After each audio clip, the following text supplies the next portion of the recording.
6666 ጊዜ ተገረፈ። አዳምና ሔዋን በሲኦል ይገረፉ ነበርና ለካሳ እንደመጣ ለማስረዳት እኛን ከዲያብሎስ ግርፋት ነፃ ለማውጣት እሱ ተገረፈ። እኛን ከፍርድ ለማዳን እሱ ተፈረደበት። እኛ ጻድቃን እንድንባል እሱ ኃጢአተኛ ተባለ። እኛ ንጹሐን እንድንባል እሱ ወንጀለኛ ሆኖ ፀሐይ የጨለማ በርኖስ አጠለቀ። ጨረቃ የደም ካባ ለበሰ።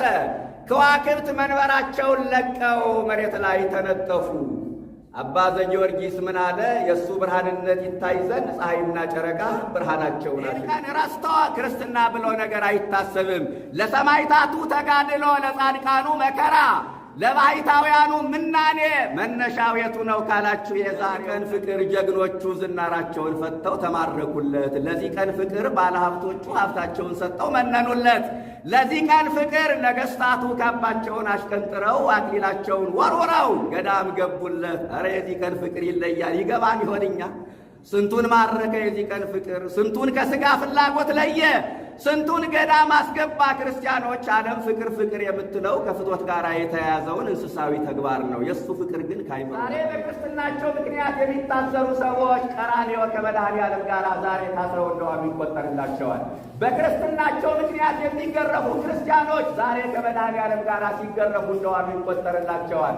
በክርስትናቸው ምክንያት የሚናቁ ሰዎች ዛሬ ከክርስቶስ ጋር ሲናቁ እንደዋሉ ይቆጠርላቸዋል። ወገቡ በገመድ ታስሮ ከፊት ያሉት ሲጎትቱት ከኋላ ያሉት ይለቁታል። በአፍጢሙ ይደፋል። ተነስ ብለው ይረግጡታል። የቀረቡት በጥፊ ይመቱታል። የራቁት ደግሞ በድንጋይ ይወረውሩበታል። የደከማቸው የስድብ ናዳ ያወጣል። የሾህ አክሊል ደፍቶ ጎኑን በጦር ተወግቶ በዘንግ እየተቀጠቀጠ በጥፊ እየተመታ ችንካሩ ሥጋውን አልፎ አጥንቱን እየሰረሰረው የደም ላብ አልቦት ቁስሉ እየተሰማው ይቅር በላቸው ከማለት በቀር ይቅር አለ ማለት የዚህን ቀን ይቅርታ ዋጋ ማሳጣት ነው። የመድኃኔዓለምን መከራ ከንቱ ማድረግ ነው። ከባል በፊት ግድ የላችሁም ታረቁ።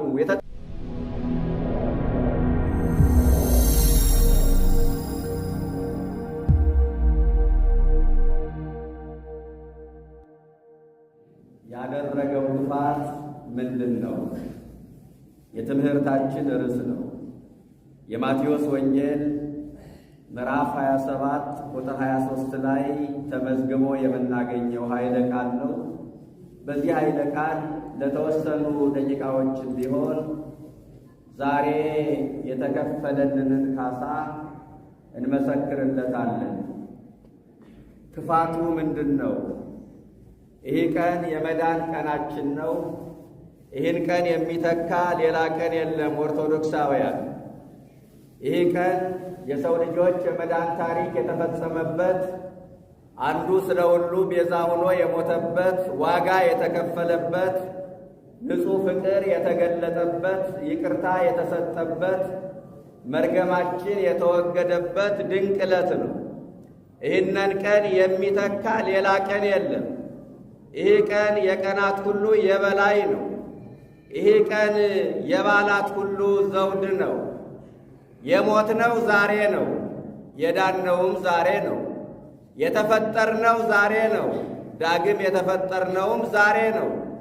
ከገነት የወጣነው ዛሬ ነው። ገነትም የገባነው ዛሬ ነው። ከማኅበረ መላእክት የተባረርነው ዛሬ ነው። ወደ ማኅበረ መላእክትም የተቀላቀልነው ዛሬ ነው። ይህንን ቀን የሚተካ የለም ያልኳችሁ ለዚህ ነው። ክፋቱ ምንድን ነው? ጲላጦስ ለአይሁድ ያቀረበላቸው ጥያቄ ነው። የመገረም ጥያቄ ነው። ኢየሱስን ስቀልልን፣ በርባንን ደግሞ ፍታልን እያሉ ሲጮኹ የኢየሱስ መሰቀል የበርባን መፈታት ገርሞት ከአይምሮ በላይ ሆኖበት ለመሆኑ ኢየሱስ ይሰቀል በርባንን ደግሞ ፍታልን ስትሉ የኢየሱስ ክፋቱ ምንድን ነው አላቸው። እንደ ወንጀለኛ ቆጥረው በፊቱ ያቀረቡለትን ጌታ መርምሮ ወንጀል ቢያጣበት ክፋቱ ምንድን ነው አለ ጲላጦስ። ይገርማል። ኢየሱስ ክርስቶስም በዳኛው በጲላጦስ ፊት ቆሞ ከመናገር ይልቅ ዝምታን መረጠ። ማንኛውም ተከሳሽ ራሱን ለማዳን ሕይወቱን ለማትረፍ በዳኛ ፊት ቆሞ ይፍጨረጨራል። ከሳሾቹን መልሶ እየከሰሰ ክሱን ለማስተባበል በዳኛ ፊት ቆሞ በእንባ የማይማጸን ተከሳሽ ማን ይሆን? ክርስቲያኖች። ይሄ ተከሳሽ ግን በዳኛው ፊት ቆሞ ከመናገር ይልቅ ዝምታን መረጠ። ስለምን ቢባል ስለ 3 ነገር። አንደኛ የተነገረው ትንቢት መፈጸም ስላለበት ዝም አለ። በትንቢተ ኢሳይያስ ምዕራፍ 53 ቁጥር 7 ላይ በሸላቾች ፊት ዝም እንደሚል በግ አፉን አልከፈተም፣ ለመታረድ እንደሚነዳ ጠቦት አፉን አልከፈተም ይላል። ይህንን ሊቁ አባ ሕርያቆስ በቅዳሴ ማርያም አምጥቶ እንዲህ ብሎ ይተረጉመዋል። ኦ በግ ዘይነብብ በቅድመ ዘይቀርጾ፣ ጸጉሩን በሚሸልቱት ፊት ከቀን ሐሩር ከሌሊት ብርድ የምከላከልበት ጸጉሬን የምትሸልቱኝ በምን ዕዳዬ ነው ብሎ የማይናገር በግ ምን አይነት በግ ነው? መከራ በሚያጸኑበት በአይሁድ ፊት መከራ የምታጸኑብኝ፣ የምትገርፉኝ፣ የምትሰቅሉኝ በምን ዕዳዬ ነው ብሎ የማይናገር እውነተኛው በግ ኢየሱስ ክርስቶስ ምን አይነት ነው ብሎ ትዕግሥቱን ያደንቃል። ከመናገር ይልቅ ዝምታን የመረጠ ስለ ሁላችንንም በቀራንዮ አደባባይ የተሰዋ አፉን ያልከፈተ እውነተኛው በግ ኢየሱስ ክርስቶስ ነው። ስለዚህ የተነገረው ትንቢት መፈጸም ስላለበት ከመናገር ይልቅ ዝምታን መረጠ ነው። ሁለተኛው ሥጋው አልቆ አጥንቱ እስኪታይ ድረስ ተገርፏልና በዛለ ሰውነት በደከመ አንደበት መናገር አልፈለገም። የዛለ ሰው ምኑን ይናገራል? እናንተ የደከመ ሰው ምኑን ያወራል? ትንፋሹ ቁርጥ ቁርጥ እያለ። ስለዚህ ድካም ስላለ መናገርን አልፈለገም። ሦስተኛ መከራ ቢበዛባችሁ፣ ፈተናው ቢፈራረቅባችሁ፣ ስቃይ ቢከባችሁ ትዕግሥትን ገንዘብ አድርጉ ለማለት ኢየሱስ ክርስቶስ ዛሬ በዳኛው ፊት ቆሞ ከመናገር ይልቅ ዝምታን መረጠ። የተዋህዶ ልጆች ከመናገር ይልቅ ዝምታን መረጠ። ይህ ዘመን እንደምታውቁት የፈተና ዘመን ነው። አንዱ ፈተና ሲያልፍ ሌላው ፈተና ይተካል። አንዱ ችግር ሲያልፍ ሌላው ችግር ይመጣል። አንዱን ጉድ ብለን ሳንጨርስ ሌላ ጉድ እንሰማለን። በአንዱ መከራ ተገርመን ሳናበቃ ሌላ መከራ ይጠብቀናል እና መከራ ሲበዛባችሁ መፍትሔው ትዕግሥት ነው ሲል ከዳኛው ፊት ቆሞ ከመናገር ይልቅ ዝምታን መረጠ። ክፋቱ ምንድን ነው አለ ጲላጦስ ለአይሁድ። ክፋቱን ዘርዝሮ መናገር ቢያቅታቸው ሶበሰ ይኮነ ገባሬ ኪትም እያግባይና ውሃቤከ አሉት። ክፉ ባይሆን ኑሮ ለፍርድ አሳልፈን አንሰጠውም ነበረ። ክፉ ባይሆን ኑሮ በፊትህ አናቆመውም ነበረ አሉት። ዝም አላቸው። ነገሩ አልተዋጠለትም። ዝም ሲላቸው ይኮን ከአርኮ ለቄሳር፣ የቄሳር ወዳጅ አይደለህም፣ ዝም ካልክ እባክህ ስቀለው ስቀለው ብለው ጮኹ። ይኮን ከአርኮ ለቄሳር፣ ዝም ካልክ ዝም ካልክ ከቄሳር ካለቃህ ጋር አጣልተን ዋጋህን እናሰጥሃለን አሉት። ያን ጊዜ ጲላጦስ ያለቃው ስም ሲጠራ ስልጣን ነውና ፈራ።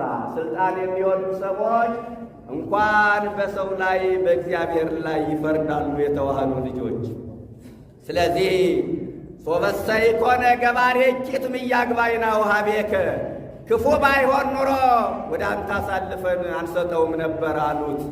ያን ጊዜ ጲላጦስ ግረፉት ብሎ አሳልፎ ሰጣቸው። ኢየሱስ ክርስቶስን 6666 ጊዜ ተገረፈ። ስንት ጊዜ አልኳችሁ? ንገሩኛ፣ ንገሩኝ በደምብ። 6666 ጊዜ ተገረፈ። አዳምና ሔዋን በሲኦል ይገረፉ ነበርና ለካሳ እንደመጣ ለማስረዳት እኛን ከዲያብሎስ ግርፋት ነፃ ለማውጣት እሱ ተገረፈ። እኛን ከፍርድ ለማዳን እሱ ተፈረደበት። እኛ ጻድቃን እንድንባል እሱ ኃጢአተኛ ተባለ። እኛ ንጹሐን እንድንባል እሱ ወንጀለኛ ሆኖ ለፍርድ ቀረበ በጲላጦስ ፊት። ካሳው መቼ በዚህ ያበቃል? እናንተ በዚህ እኮ አያበቃም። ክርስቲያኖች አዳምና ሔዋን ዕፀ በለስ በልተው ጸጋቸው ተገፎ ነበርና ከብርሃን ልብስ ተራቅተው ነበርና ለአዳምና ለሔዋን የጸጋ ልብስ ሊያለብሳቸው ልብሰ ብርሃናቸውን ሊመልስላቸው እንደመጣ ለማስረዳት እሱ በመስቀል ላይ ዛሬ ርቃኑን ዋለ። እሱ ሲሰቀል ፀሐይ ጨለመ፣ ጨረቃ ደም ለበሰ፣ ከዋክብት ረገፉ። ፀሐይ የጨለማ በርኖስ አጠለቀ፣ ጨረቃ የደም ካባ ለበሰ። ከዋክብት መንበራቸውን ለቀው መሬት ላይ ተነጠፉ። አባ ዘጊዮርጊስ ምን አለ? የእሱ ብርሃንነት ይታይ ዘንድ ፀሐይና ጨረቃ ብርሃናቸውን አሸሹ ይላል። በአንድ በኩል የእሱ ብርሃንነት እንዲታይ፣ በሌላ በኩል ደግሞ እርቃኑን ለመሸፈን ነው። ክርስቲያኖች፣ ካሳው በዚህ ብቻ አላበቃም። አዳምና ሔዋን የአዳምና የሔዋን እጆች ዕፀ በለስን ለመብላት ተዘርግተው ነበርና የመድኃኔ ዓለም እጆች ዛሬ በቀኖት ተቸነከሩ። የካሳው የመጣው ለካሳ ነውና ብያቸዋለሁ። የአዳምና የሔዋን እጆች ዕፀ በለስን ለመብላት ተዘርግተው ነበርና የመድኃኔ ዓለም እጆች ዛሬ ለሕማም ተዘረጉ። ቅዳሴያችን ምን ይላል? ሰፋዴሁ ለሕማም አለ። እጁን ለሕማም ዘረጋ። አያችሁ፣ ኃይለኛው ዲያብሎስን ለማሸነፍ እጁን ለሕማም ዘረጋ። ሙሴ እጁን ሲዘረጋ እስራኤል ያሸንፍ ነበረ፣ አማሌቅም ይሸነፍ ነበረ። በኦሪት ዘጸአት ምዕራፍ 17 ከቁጥር 1 ጀምሮ እንደተመዘገበው በአማሌቅና በእስራኤል መካከል በነበረው ጦርነት ሙሴ ሁለት እጆቹን ሲዘረጋ እስራኤል ያሸንፋል፣ አማሌቃውያን ይሸነፉ ነበረ። የሙሴ እጆች ደግሞ ሲሰበሰቡና ሲወርዱ እስራኤላውያን ይሸነፉ ነበረ። ክርስቲያኖች እባካችሁ ኢትዮጵያ ላይ በገጠመን ችግር አሸናፊዎች መሆን ከፈለግን የልመና እጆቻችን ይዘርጉ፣ የምልጃ እጆቻችን ይዘርጉ፣ የጸሎት እጆቻችን ይዘርጉ። እጆቻችን ከተሰበሰቡና ከወረዱ ተሸናፊዎች ነው ምን ሆነው። ሙሴ እጁን ሲዘረጋ እስራኤል ያሸንፍ ነበረ ኃይለኛው ዲያብሎስን። ጥንተ ጠላታችን ዲያብሎስን ለማሸነፍ ዛሬ ልክ የሙሴ አምላክ ደግሞ እጆቹን ለሕማም ዘረጋ። እጅ ከለላ ነው ይባላል። አደጋ ሲገጥመን ብዙ ጊዜ የምንከልለው በእጃችን ነው። ለአዳምና ለሔዋን ከለላ ሆኖ እንደመጣ ለማስረዳት የመድኃኔ ዓለም እጆች ዛሬ ለሕማም ተዘረጉ። እናንተ ካሳው በዚህ ብቻ የሚያበቃ አይደለም። የሚገርመው ነገር እሱ በቀኖስ ሲቸነከር፣ ዲያብሎስ ደግሞ በሲኦል ሆኖ ይሰማው ነበረ፣ ይጮህ ነበረ፣ ይቃትት ነበረ። 5500 ዘመን ነፍሳትን ያስጮኸ ሰይጣን ዛሬ በተራው ጮኸ። መኖቱ ሥጋ ለቢሶ ዘበዋኒ፣ ሥጋ ለብሶ እኔን ድል የነሳ ይሱ ማን ነው ብሎ 5500 ዘመን በሲኦል ያጎራቸውን ነፍሳት ካሳ ይሁኑ ብሎ ለመድኃኔ ዓለም አስረከበ እና በቀኖት ተሸንክሮ በመስቀል ተሰቅሎ ነፍሳትን ከሲኦል አውጥቶ ገነት ከማስገባቱ በቀር ክፋቱ ምንድን ነው? የትምህርታችን ርዕስ ይህ ነው። የታመመ ከመፈወስ የሞተ ከማስነሳት አጋንንትን ከማውጣት በቀር ክፋቱ ምንድን ነው? ክርስቲያኖች፣ በ5 እንጀራ በ2 ዓሣ 5000 ሕዝብ መግቦ ከመመገብ በቀር ክፋቱ ምንድን ነው? በቃና ዘገሊላ ውሃውን ወደ ወይን ለውጦ የተጠሙትን ከማጠጣት በቀር ክፋቱ ምንድን ነው? 38 ዓመት በደዌ ዳኛ በአልጋ ቁራኛ ተይዞ የነበረ መጻጉዕን አልጋን ተሸክመ ሂድ ከማለት በቀር ክፋቱ ምንድን ነው? የትምህርታችን ርዕስ ነው። ክርስቲያኖች፣ ጲላጦስ ለአይሁድ ያቀረበው ጥያቄ የደቀ መዛሙርቱን እግር ጎንበስ ብሎ ከማጠብ በቀር ክፋቱ ምንድን ነው? ክርስቲያኖች፣ ምራቅ ሲተፋበት ዝም ከማለት በቀር ክፋቱ ምንድን ነው? ምራቅ መጥፋት እኮ የንቀት ምልክት ነው፣ የጥላቻ መገለጫ ነው።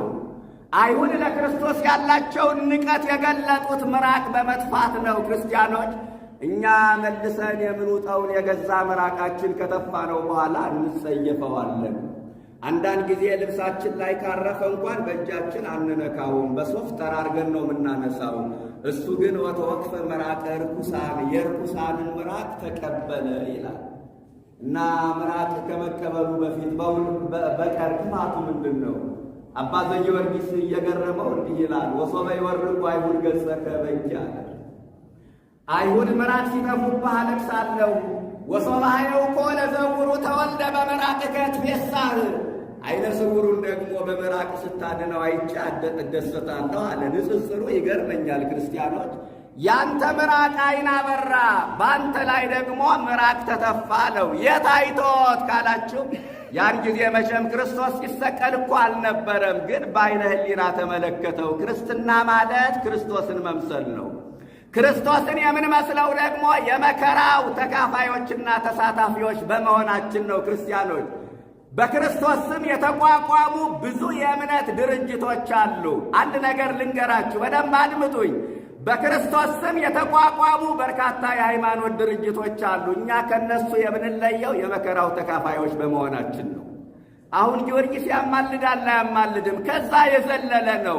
እነሱ የመከራው ተካፋዮች አይደሉም። ዋጋ ተከፍሎልኛል፣ ጌታዬ አድኖኛል፣ በደሌ ተደምስሶልኛል፣ ዕዳዬ ተሰርዞልኛል እያሉ የሚዘሉና የሚጨፍሩ ናቸው። እኛ ግን የመከራው ተካፋዮች ነን። ከነሱ የምንለየው መከራ ሕማሙን የምናስብ መሆናችን ነው። ርቱዐ ሃይማኖት ዘሐመ ምስለ ክርስቶስ ይነግስ ምስለ ክርስቶስ ይላል። ከክርስቶስ ጋር የታመመ ከክርስቶስ ጋር ይነግሳል። ይህን ቃል ተናገሩ። ከክርስቶስ ጋር በሉ። በደም ግድ የለም መስክሩለት መከራውን። ከክርስቶስ ጋር በሉ። የታመመ ከክርስቶስ ጋር ነግሶ ይኖራል። አያችሁ፣ ከክርስቶስ ጋር የታመመ ከክርስቶስ ጋር ነግሶ ይኖራል። በጸጋው ድነናል ብለው የሚቀልዱ ሰዎች ዛሬ የመስቀሉን ውለታ ከጭንቅላታቸው አውጥተው የጣሉ ናቸው። እነ ቅዱስ ጊዮርጊስ ከነደደ እሳት ከተሳለ ስለት ገብተው ደማቸውን አፍስሰው በሰማዕትነት ለማለፋቸው ምክንያት የሆነው ይህ ቀን ነው። ሌላ ቀን አይደለም መነሻው። ይህን ቀን ረስቶ ክርስትና ብሎ ነገር አይታሰብም። ለሰማዕታቱ ተጋድሎ፣ ለጻድቃኑ መከራ፣ ለባሕታውያኑ ምናኔ መነሻው የቱ ነው ካላችሁ የዛሬው ቀን ነው። ከክርስቶስ ጋር የታመመ ከክርስቶስ ጋር ነግሶ ይኖራል ማለት ይህ ነው። እነ የዋህ ጳውሊ ትዳራቸውን፣ እነ አብርሃም መራዊ ጫጉላ ቤታቸውን፣ እነ አፄ ካሌብ ቤተ መንግሥታቸውን ለቀው መከራ ወደ በዛበት ገዳም የገቡት በዚህ ቀን ፍቅርና ውለታ ተማርከው ነው። ለዚህ ቀን ፍቅር ጀግኖቹ ዝናራቸውን ፈተው ተማረኩለት። ለዚህ ቀን ፍቅር ባለሀብቶቹ ሀብታቸውን ሰጥተው መነኑለት። ለዚህ ቀን ፍቅር ነገሥታቱ ካባቸውን አሽቀንጥረው አክሊላቸውን ወርውረው ገዳም ገቡለት። ኧረ የዚህ ቀን ፍቅር ይለያል። ይገባን ይሆን እኛ? ስንቱን ማረከ የዚህ ቀን ፍቅር፣ ስንቱን ከሥጋ ፍላጎት ለየ፣ ስንቱን ገዳም አስገባ። ክርስቲያኖች ዓለም ፍቅር ፍቅር የምትለው ከፍቶት ጋር የተያያዘውን እንስሳዊ ተግባር ነው። የእሱ ፍቅር ግን ከአይምሮ በላይ ነው። እንዲሁ ነው የወደደን። አሁን መማር ማስተማር ልምድ ስለሆነ ምንም ጉዳያችንም አይደለም። አባቶቻችን የተረዱበት ግን ጥልቀቱ ልዩ ነበር።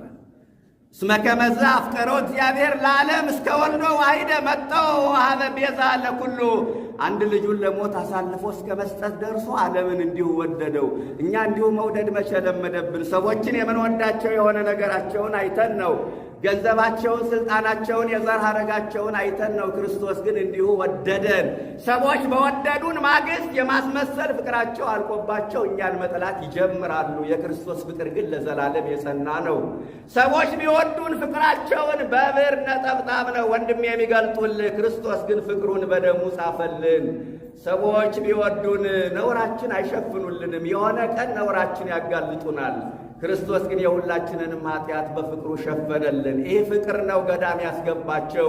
ይሄ ውለታ ነው ገዳም ያስገባቸው። ይሄ መከራ ነው በሰማዕታቱ ላይ ሰማዕታቱን ለተጋድሎ ያበረታ፣ ጻድቃኑን ለመከራ ያነሳሳ የክርስቶስ ፍቅር፣ የክርስቶስ ውለታ፣ የክርስቶስ መከራ ነው እና ዘሐመን ስለ ክርስቶስ ይነግስ ስለ ክርስቶስ ማለት ያደለ ከክርስቶስ ጋር የታመመ ከክርስቶስ ጋር ነግሶ ይኖራል ማለት ምን ማለት መሰላችሁ? ዛሬ በክርስትናቸው ምክንያት የሚታሰሩ ሰዎች ቀራንዮ ከመድኃኔዓለም ጋር ዛሬ ታስረው እንደዋሉ ይቆጠርላቸዋል። በክርስትናቸው ምክንያት የሚገረፉ ክርስቲያኖች ዛሬ ከመድኃኔዓለም ጋር ሲገረፉ እንደዋሉ ይቆጠርላቸዋል። በክርስትናቸው ምክንያት የሚናቁ ሰዎች ዛሬ ከክርስቶስ ጋር ሲናቁ እንደዋሉ ይቆጠርላቸዋል። በክርስትናቸው ምክንያት መስቀል የተሸከሙ ክርስቲያኖች ዛሬ ከመድኃኔዓለም ጋር መስቀል ተሸክመው እንደዋሉ ይቆጠርላቸዋል ነው እያልኳችሁ ያለሁት። መስቀል መሸከም ምንድን ነው ካላችሁ፣ የሥጋ አምሮትን መተው፣ የዓይን አምሮትን መተው። ዝሙት የሚያስቸግረው ሰው ዝሙትን ታግሶ ከዋለ እሱ መስቀል ተሸክሟል። ሐሜት የሚያስቸግረው ሰው ሳያማ ከዋለ እሱ መስቀል ተሸክሟል። ከክርስቶስ ጋር የታመመ ከክርስቶስ ጋር ይነግሳል ማለት ሲተነተን ይህ ነው እና አባ ዘጊዮርጊስ ዘጋስጫ 5 ደቂቃ ታገሱኝ። አባ ዘጊዮርጊስ ዘጋስጫ ይህንን መከራ በዓይነ ሕሊና ተመልክቶ ምን አለ? አይሁድ ምራቅ ሲተፉብህ አለቅሳለሁ፣ በምራቅህ ደግሞ ዓይነ ስውሩን ስታድነው እደሰታለሁ አለ። እባካችሁ የዚህ ቀን መከራ ይግባን። ክርስቲያኖች ከክርስቶስ ጋር የታመመ ከክርስቶስ ጋር ነግሶ ይኖራል ብያችሁ የለ? በክርስትናቸው ዛሬ ሲሰግዱ ሲወድቁ ሲነሱ የዋሉ ዛሬ በስግደትኛ ስንነሳ ስንወድቅ ውለን የለ? ከክርስቶስ ጋር እሱ በአይሁድ እጅ ተንገላቶ የለ? ከእሱ ጋር ስንንገላታ ስንወድቅ መከራ ስንቀበልን አድርጋችሁ አስቡ። በአይሁድ እጅ ተይዞ በገመድ ታስሮ ወገቡ በገመድ ታስሮ ከፊት ያሉት ሲጎትቱት ከኋላ ያሉት ይለቁታል፣ በአፍጢሙ ይደፋል፣ ተነስ ብለው ይረግጡታል። የቀረቡት በጥፊ ይመቱታል፣ የራቁት ደግሞ በድንጋይ ይወረውሩበታል፣ የደከማቸው የስድብ ናዳ ያወርዱበታል። ይህንን ሁሉ መከራ ነው ዛሬ የታገሰ ክርስቲያኖች። ይህ በዓይነ ሕሊና ተመልክቶት ምራቅ ሲተፉብህ አለቅሳለሁ አለ። ዓይነ ስውሩን በምራቅ ስታድነው እደሰታለሁ እና ምራቅ ሲተፉብህ ዝም ከማለት በቀር ክፋቱ ምንድን ነው? አሁን ወደ ርዕሳችን ስንመጣ ይሄ ብቻ አይደለም። አይሁድ በገመድ ሲያስሩት በአንገቱ ገመድ ሲያስገቡበት ዝም ከማለት በቀር ክፋቱ ምንድን ነው? ይህንን ሊቁ ምን ይላል? ወሶበ ይወድዩ ሀብለ ውስተ ክሳድከ እበኪ፣ በአንገትህ ገመድ ሲያስገቡብህ አለቅሳለሁ። ወሶበ ትፈት በቃልከ ዘአሰሮሙ ሰይጣን ትፌሳህ፣ ሰይጣን ያሰራቸውን ደግሞ ስትፈታ እደሰታለሁ። አንተ በገመድ ታሰር፣ ሌሎችን ደግሞ የታሰሩትን አለ ከእስራት ፈታሃቸው አለ። ይሄ ብቻ አይደለም ክርስቲያኖች፣ ይሄ ብቻ አይደለም። መራራ ሐሞት ሲያጠጡት ዝም ከማለት በቀር ክፋቱ ምንድን ነው? ርዕሳችን ነው። ይህንን ሊቁ ምን ይላል? ወሶበ ትቤ ሰማዕኩ እበኪ አለ።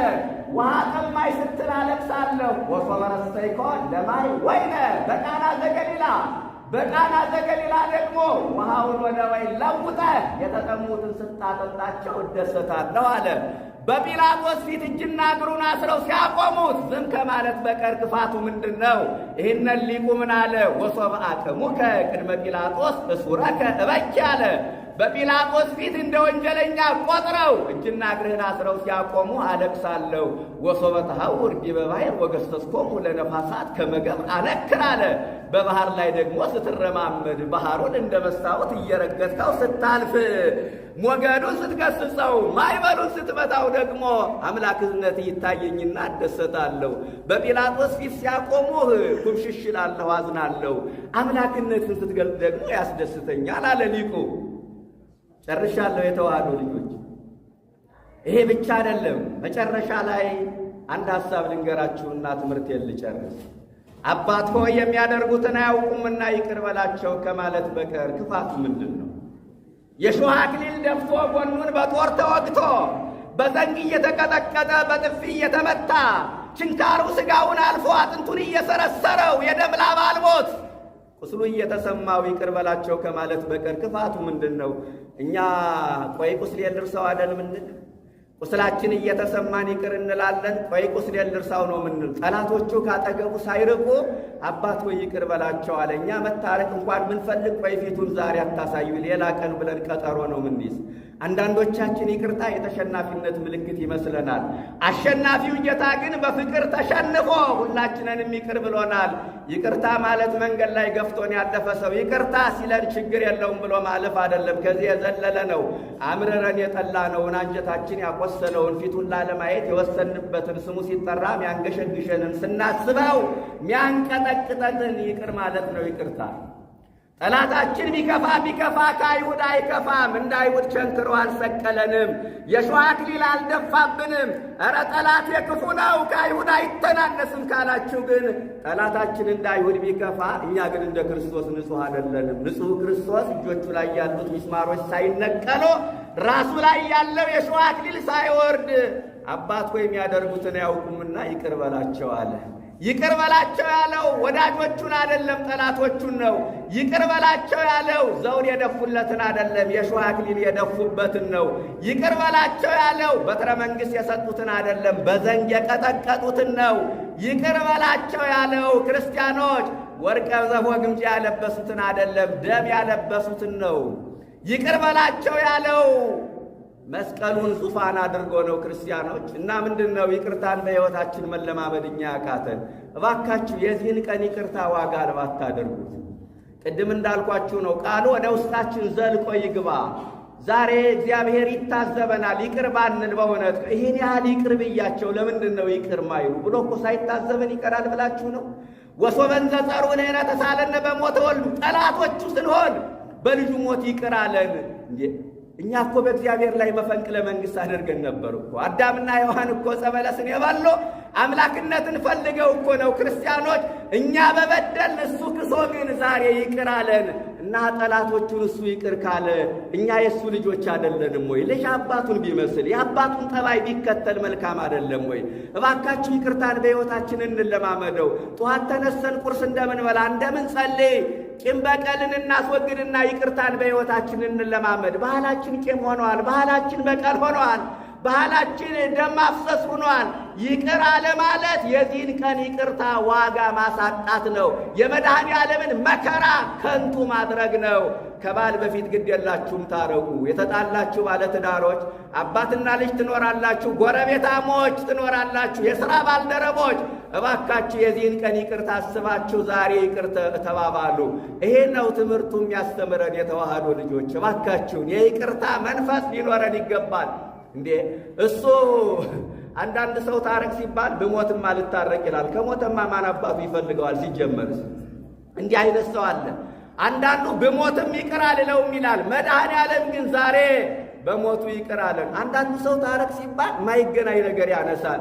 የቀኝ አዝማች ዘር ሁኜ የደጅ አዝማች ዘር ሁኜ አባቴ በማይጨው በአድዋ ጦርነት ዘምቶ እሱን ነው ዝም ብዬ ይቅርታ ብጠይቅ የሚል ሰው አለ። አሁን ዘር መቁጠርን ከመታረቅ ጋር ምን አገናኝ? እንዲሁ አሁን ይገናኛሉ። አንዳንዱ ደግሞ ታረቅ ሲባል 2 ዲግሪ ይዤ ነው እንዴ ከዚህ መሀይም እግር ስር ወድቄ ይቅርታ ምጠይቅ ይላል። አሁን ዲግሪ መያዝና መታረቅን ምን አመጣው? አንዳንዱ ደግሞ እናንተን የመሰለ ሽማግሌ ቤቴ ድረስ መጥቶ መታረቁንስ ልታረቅ ግን ቂሜን አረሳም። ቂሙን ካረሳው ምኑን ታረቀው? እባካችሁ አባቱ የሚያደርጉትን አያውቁምና ይቅር በላቸው ብሎ ይቅርታን ሰጥቶናልና ከዚህ ቀን የተሻለ ይቅርታ የለም። ስለዚህ ይቅር በላቸው ከማለት በቀር ክፋቱ ምንድነው? እሱስ ክፋት የለበትም። እኛን ከክፉ ሥራ ለማላቀቅ ክፉ ተባለ ዛሬ መድኃኔ ዓለም። ስለዚህ ሁላችንንም የተደረገልንን ውለታ አውቀን የውለታ ባለዕዳዎች መሆናችን ተረድተን መከራ መስቀሉን እንድናስብ መድኃኔ ዓለም ሁላችንንም ይርዳን። ዛሬ ብቻ ሳይሆን መከራውን ማሰብ ያለብን ሁልጊዜም ክርስቶስ በጭንቅላታችን ተሰቅሎ የሾህ አክሊል ደፍቶ ጎኑን በጦር ተወግቶ በዘንግ እየተቀጠቀጠ በዓይነ ሕሊና እንድናየው ቸርነቱ ይርዳን። ለብርሃነ ትንሣኤው በሰላም ያደርሰን።